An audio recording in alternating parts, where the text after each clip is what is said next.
Ideals by Robert Fritz, narrated by Rosalind Fritz.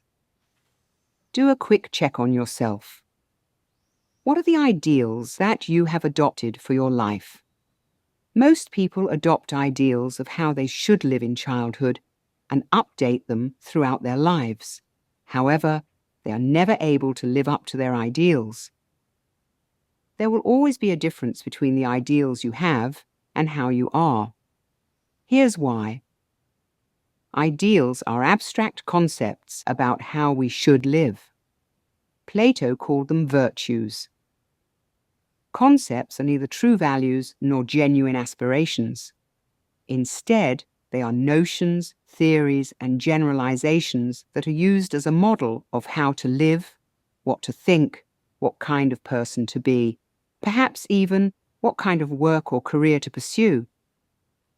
The term ideals can seem lofty, virtuous, even noble. It may give you a false standard by which to aspire, one that is often impossible and inconsistent with your deepest values and true aspirations. Ideals versus values. It is easy to confuse ideals with true values. An ideal is a picture of what you should hold dear. The fact is, there is no particular way you should be, so concepts like these are based on the false notion that you must live up to idealized standards. Here is a common definition for the word ideal. Noun, ideal. Plural noun, ideals. A person or thing regarded as perfect.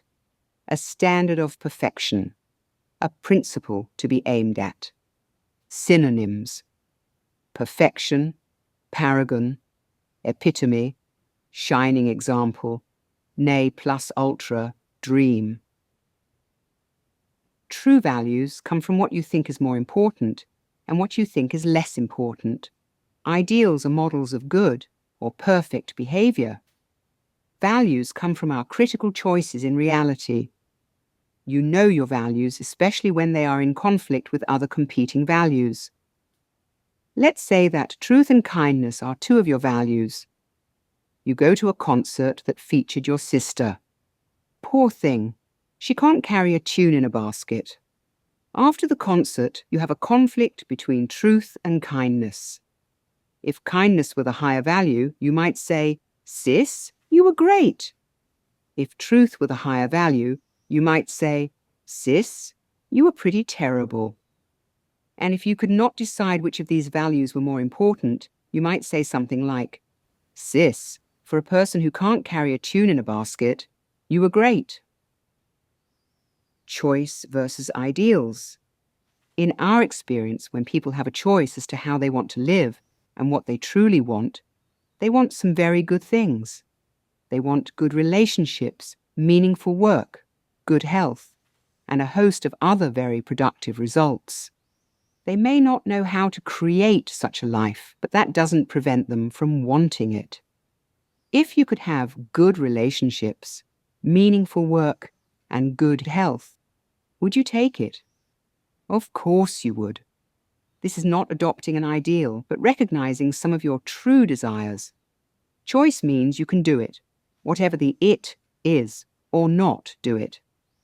Ideals are not based on choices, but on implied obligations of how you need to be. In other words, no choice. Some people's ideals were formed as children from the adults in their lives. For others, it may be rock stars, athletes, astronauts, actors and actresses, public figures, historical figures, and the list goes on.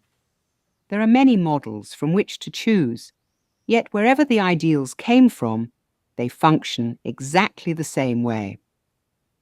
Here is how you must be. You may have adopted an ideal or two when you were young. You thought that it was important to live up to these ideals, as if they were secret promises you made to yourself. Then, you measured yourself against them. Many people have ideals of what they should have accomplished by the time they had reached a certain age. Others have the ideal of what adventures they should have experienced. Most people do not happen to accomplish or experience their ideals by the deadline, and they feel as if they had let themselves down. If you have this kind of pattern going on, step back a minute and review your fundamental assumptions. Why did you think you had to be, do, accomplish, or experience any benchmark by any age? You simply made that up. It is not steeped in reality, it is pure fiction.